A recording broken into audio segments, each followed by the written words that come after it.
Welcome to R programming. आपने R programming के बारे में बहुत सुना होगा। आपने कई जगह सुना होगा कि कोई प्रोग्रामिंग है जिसमें डाटा साइंस में बहुत अच्छा कैरियर है। तो बेसिकली आर और पाइथन का नाम डाटा साइंस के लिए आता है। तो उसमें से आप आर प्रोग्रामिंग की क्लासेस के बारे में आज जानने जा रहे हैं। बिल्कुल बेसिक क्लासेस हैं ये। इंट्रोडक्शन आप समझ रहे हैं आर प्रोग्रामिंग का इंट्रोडक्शन क्या होता है, ठीक है? तो बेसिकली आपको समझना है कि आर प्रोग्रामिंग है क्या। तो सबसे पहले ये आर प्रोग्रामिंग प्रोग्रामिंग लैंग्वेज है जो कि जेएनयू जनरल पब्लिक लाइसेंस के अंडर आता है। दैट मीन्स इसे यूज़ करना बिल्कुल फ्री ऑफ कॉस्ट है। इसके लिए आपको कुछ पे नहीं करना है आर प्रोग्रामिंग को यूज़ करने के लिए। That means freedom to run, study, share and modify the software, इसे आप कर सकते हैं। ये जो है आर प्रोग्रामिंग वाइडली यूज़ होता है किस-किस पर्पज़ से। तो सबसे पहले जो भी डाटा माइनर्स होते हैं, जो डाटा माइनिंग करते हैं, वो यूज़ करते हैं। स्टैटिकल सॉफ्टवेयर्स जो होता है, वो यूज़ करते हैं। डाटा एनालिसिस के लिए आर प्रोग्रामिंग को यूज़ किया जाता है और जितने भी डाटा साइंटिस्ट होते हैं, वो आर प्रोग्रामिंग को यूज़ करते हैं, ठीक है? अ, अभी तक जो जून 2021 के अकॉर्डिंग जो आर की प्रोग्रामिंग की रैंकिंग है वो 14th रैंक है। ये टैओबे इंडेक्स के अकॉर्डिंग। टैओबे इंडेक्स एक वेबसाइट है, वहाँ पे आप चेक कर सकते हैं। ठीक है ना? उसके अकॉर्डिंग ये 14th रैंकिंग है। बेसिकली आर जो लिखा गया है, R is written primarily in C. R को लिखने के लिए सी यूज़ किया गया है, फोरट्रॉन यूज़ किया गया है और इटसेल्फ आर के भी कुछ अपनी सेल्फ होस्टिंग लाइब्रेरी है, उसे भी यूज़ किया गया है। जिसे कि जेएनयू जनरल पब्लिक लाइसेंस के थ्रू पब्लिश किया गया है। मतलब कोई भी इसे फ्रीली यूज़ कर सकता है, ठीक है? आर का जो इंटरफ़ेस होता है बेसिकली वो कमांड लाइन इंटरफ़ेस होता है और इसमें बहुत सारे थर्ड पार्टी आईडी भी आते हैं जो आर प्रोग्रामिंग में आपको हेल्प करेंगे। जैसे कि आर स्टूडियो के थ्रू आप कर सकते हैं। आने वाले क्लासेस में आपको ये बताऊँगा मैं कि आर स्टूडियो इंस्टॉल कैसे किया जाता है, यूज़ कैसे किया जाता है। इसके अलावा जुपिटर नोटबुक भी यूज़ किया जाता है ना? और भी बहुत सारे इंटीग्रेटेड डेवलपमेंट एनवायरनमेंट हो सकते हैं। ओके? ये जो है बेसिकली आर ऐसा नहीं है कि ये बिल्कुल न्यू लैंग्वेज है। काफ़ी समय से आर को यूज़ किया जाए और बहुत बड़े-बड़े ब्रांड आर प्रोग्रामिंग को यूज़ करते हैं। जैसे फ़ेसबुक यूज़ करता है, गूगल यूज़ करता है, बिंग यूज़ करता है। इसके अलावा जितनी भी अच्छी आईटी कंपनी है, वो सारे यूज़ करते हैं आर प्रोग्रामिंग को। और ऐसा भी नहीं कह सकते कि सिर्फ़ ये आईटी इंडस्ट्री में ही आर प्रोग्रामिंग यूज़ होती है। आईटी इंडस्ट्री के अलावा भी बैंकिंग सेक्टर हो गए, ई-कॉमर्स सेक्टर हो गए, फाइनेंस सेक्टर हो गए, इन सारे सेक्टर में भी आर प्रोग्रामिंग का यूज़ होता है। तो आपके मन में सवाल आ रहा होगा कि अच्छा इन सारे सेक्टर में आर प्रोग्रामिंग का यूज़ क्या है? क्यों हम करते हैं? तो जनरली जब हम डाटा को एनालिसिस करते हैं ना, तो उसके लिए आपको आर प्रोग्रामिंग की ज़रूरत पड़ती है। डाटा एनालिसिस करने का मतलब ये हुआ कि सपोज़ कीजिए आपके पास बहुत सारे कस्टमर हैं। अगर मैं बैंकिंग डोमेन की बात करूँ, बैंकिंग डोमेन में बहुत सारे कस्टमर हैं आपके पास। अब आप जानना चाहेंगे कि वैसे कितने कस्टमर हैं जिन्होंने मतलब अगर क्रेडिट कार्ड यूज़ किया है, तो उनकी पेमेंट टाइमली की है या टाइमली नहीं की है। इस तरह से रिकॉर्ड आप निकालना चाहेंगे या अगर आप कुछ फ़िल्टर लगाना चाहेंगे या उसके कोई ग्राफ के अकॉर्डिंग रिप्रेज़ेंट करना चाहेंगे, क्योंकि एचडीएफसी या इस तरह से बैंकिंग सेक्टर में तो बहुत सारे कस्टमर होंगे ना, तो उसको टेबुलर फॉर्मेट में समझना बहुत टफ़ होगा। उतने सारे टेबल्स को आप एक बार में समझ नहीं पाएँगे। उसको और भी ईज़िली रिप्रेज़ेंटेशन के लिए ग्राफ्स यूज़ किया जाता है। तो उन सब डाटा को इंटरप्रेट करने के लिए, एग्ज़ीक्यूट करने के लिए, मैनेज करने के लिए इस तरह के प्रोग्रामिंग लैंग्वेज को यूज़ किया जाता है। ओके? और किस ऑडियंस के लिए ये लेक्चर डिज़ाइन किया गया है? जनरली जिनको थोड़ी बहुत बेसिक नॉलेज है कोडिंग की या कंप्यूटर साइंस की और वो अपना करियर बनाना चाहते हैं एज ए डाटा साइंटिस्ट में या डाटा माइनिंग फील्ड में, डाटा एनालिसिस फील्ड में, कुछ सर्वे करना चाहते हैं आप सॉफ्टवेयर के थ्रू, स्टैटिकल कैलकुलेशन करना चाहते हैं, फ्यूचर एनालिसिस करना चाहते हैं बेस्ड ऑन द डाटा।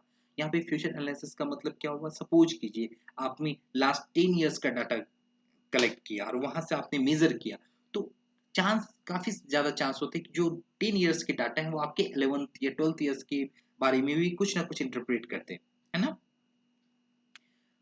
अब आपने बहुत सारी चीज़ें समझ ली होंगी, तो जब भी आप आर प्रोग्राम को रन करना चाहेंगे, इसके लिए आपको आर प्लेटफ़ॉर्म को इंस्टॉल करना पड़ेगा। उसके लिए आपको आईडीई भी यूज़ करना होगा, आर स्टूडियो जो कि आने वाले क्लासेस में समझेंगे।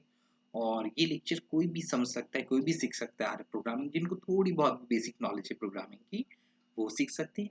इन केस अगर उनको नॉलेज नहीं भी है, तो ये समझिए कि बिल्कुल मैं ज़ीरो लेवल से स्टार्ट कर रहा हूँ आर प्रोग्रामिंग को सिखाना, तो आप बेसिकली बहुत ही आसानी से सीख सकते हैं।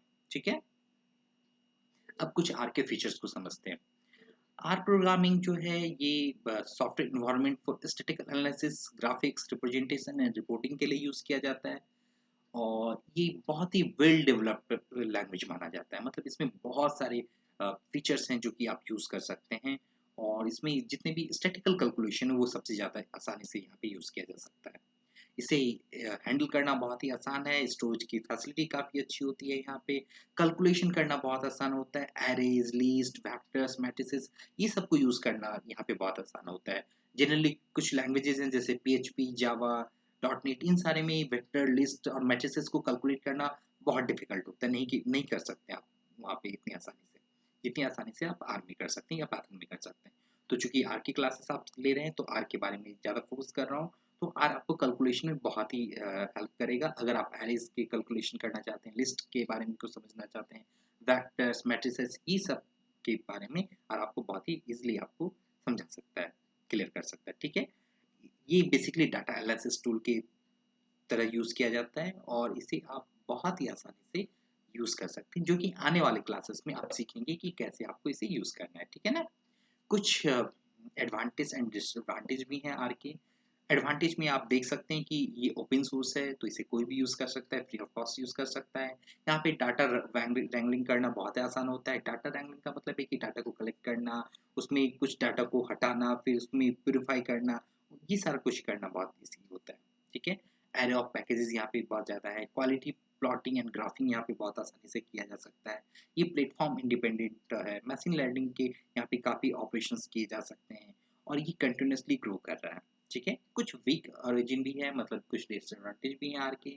थोड़ा-सा है कि मतलब इसमें डाटा हैंडलिंग करना थोड़ा-सा टफ हो जाता है, सिक्योरिटी का थोड़ा-सा मसला होता है, और कॉम्प्लिकेटेड लैंग्वेज माना जाता है। लेकिन ऐसा नहीं है, अगर आप किसी भी लैंग्वेज, प्रोग्रामिंग लैंग्वेज को सीखना चाहेंगे और आप दिल से सीखना चाहेंगे तो बहुत ही आसान लगेगा। और आने वाले क्लासेस में जब मैं आपको कोडिंग पार्ट सिखाऊँगा तो आपको रियली आर बहुत ही ईज़ी लगेगा सीखना, ठीक है? कुछ आर एंड पाइथन के बीच में कंपैरिज़न यहाँ पे रिप्रेजेंट किया गया है। ऑब्जेक्टिव क्या है दोनों ही आर का और पाइथन का? आर भी यूज़ किया जाता है data analysis and statistical modelling के लिए। पाइथन यूज़ किया जाता है data science, web development and embedded system के लिए, ठीक है? Workability consist of many easy to use package. यहाँ पे आपको आर में बहुत सारे प्री डिफाइंड पैकेज मिलेंगे जिसे जस्ट यूज़ करना है आपको। In the same way Python में भी बहुत सारे पैकेज मिलेंगे आपको, ठीक है? जिसे कि आप यूज़ कर सकते हैं। इंटीग्रेशन, ये लोकली रन प्रोग्राम्स आर को आसानी से लोकल पीसी पे रन किया जा सकता है, और पाइथन को आप program integrated with web app और इजी डेवलपमेंट में भी आप यूज़ कर सकते हैं, ठीक है? डाटाबेस हैंडलिंग कैपेसिटी की अगर बात करें, तो यहाँ पे लार्ज डाटा सेट को आसानी से हैंडल किया जा सकता है, और एज़ कम्पेयर टू पाइथन देखें तो पाइथन में ये और भी ज़्यादा आसान होता है, हैंडल करना और भी ज़्यादा आसान होता है आर के कंपैरिज़न में। आईडीई के मामले में आर के पास आर स्टूडियो है, आर जीयूआई है जिसमें आप आर के प्रोग्राम को रन करेंगे, और in the same way Python के पास भी स्पाइडर है, आईपाइथन है, जुपिटर नोटबुक है, इसमें आप रन कर सकते हैं। कुछ एसेंशियल पैकेज हैं आर के पास, ggplot2 है, और भी इस तरह के बहुत सारे पैकेजेज़ हैं आर में, और वैसे ही पाइथन में भी बहुत सारे पैकेजेज़ हैं। लेकिन मेनली कॉन्सेप्ट जो डिफरेंस आता है, मेन डिफरेंस ये होता है कि आर के थ्रू आप स्टैटिकल मॉडलिंग ज़्यादा यूज़ कर सकते हैं, जो कि किसी और लैंग्वेज में करना बहुत टफ होता है, ठीक है? Thank you so much. आने वाले क्लासेस में मैं आपको आर इंस्टॉलेशन बताऊंगा, आर स्टूडियो कैसे यूज़ करते हैं, और फर्स्ट प्रोग्राम कैसे आप लिखते हैं, आने वाले क्लासेस में आप सीखेंगे। Okay, thank you so much.